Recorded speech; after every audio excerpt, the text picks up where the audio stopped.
Hey, so let's make a big foldable banded waist, like a big banded waist basically. So this is just my starting line and I'm measuring 10 inches on both sides. This will be my hip line. So sorry my marker wasn't visible. I had no idea. I'm going to be giving illustration later again. So this is 21, or you can mark 21.5, which is the hip line, and this is the full length at 45. So I'm going to mark horizontal lines to meet these points I have marked. So now for my waist measurement, actually minus 1 inches, any divided by 4, your waist divided by 4 minus 1 inches, your hips divided by 4 minus 1 inches. That's what I marked there, and make these 2 points meet. Just mark it straight. So now I'm gonna go down by 1 inch. This is actually my crotch line. So my crotch line, I marked it at 11 inches, which is 1 inch from my hip line, which was 10 inches. And I'm just connecting it down. And from this crotch line, I'm marking 2 inches away, and I'm just gonna curve it with my French curve. So this is basically my crotch. So total of the crotch is at 11 inches. So I'm gonna get the full measurement of my crotch line and I'm marking it on my knee line. So I'm dividing it by 2. This measurement of my crotch full line, I've divided it by 2, which is giving me 5 inches. I mark the 5 inches on each side of this knee line, and I'm gonna mark it straight. So the reason I divided my crotch line into 2 and connected it all the way to the full length, like you can see here, is because I want the down to be flare a little bit and the thigh area a little bit fitted. So that's why I did this. So if you have any questions, you can just ask me. If something wasn't clear to you, you can just ask me. So don't worry, I'm gonna do an explanation again later since my marker wasn't visible. So I just connected it. I slanted the ruler outward so that I can have that flare effect.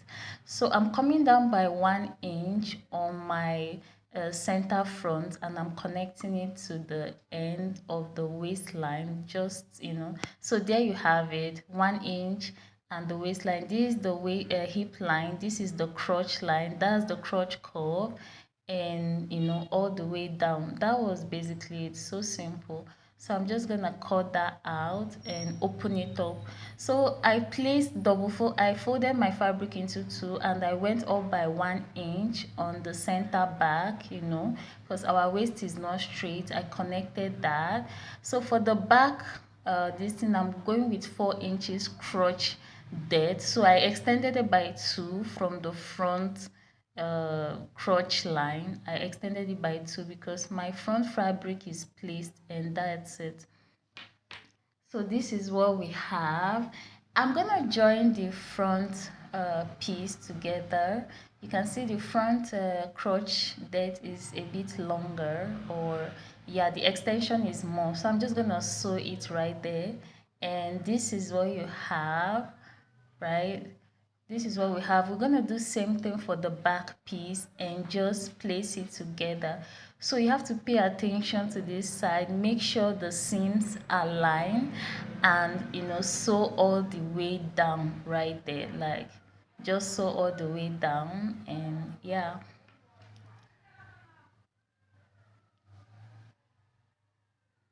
So there you have it, and we're going to sew the sides now. Like, this is almost done, very basic.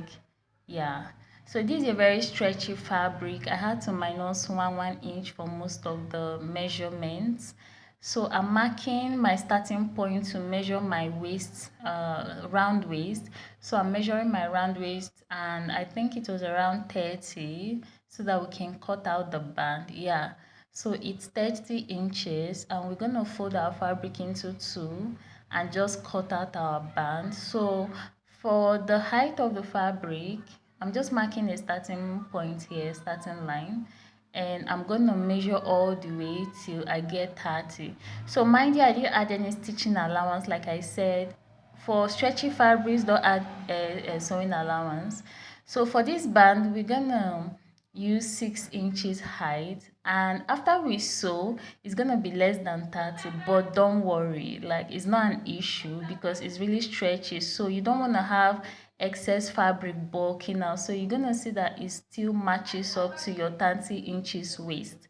So I'm gonna rule all the line, which is 6 inches height. I'm gonna connect it all and just cut that. So yeah, so there you go, and we're gonna fold this into to like make each end meet, and we're just gonna sew the side, just that side. That's all we're stitching.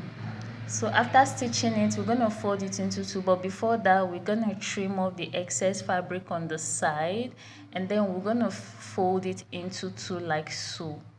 So you have to make sure that this side seam on the band aligns with the side seam on your pants. That way it has a professional look. So I'm going to go ahead and pin this all round so that I can just stitch it easily. Next, we're going to hem the down of the pants, and there you have it. Like, this was so easy. So remember to weave, the edges of your cloth just for that professional look, and this was the final look. So let me know what you think, and bye.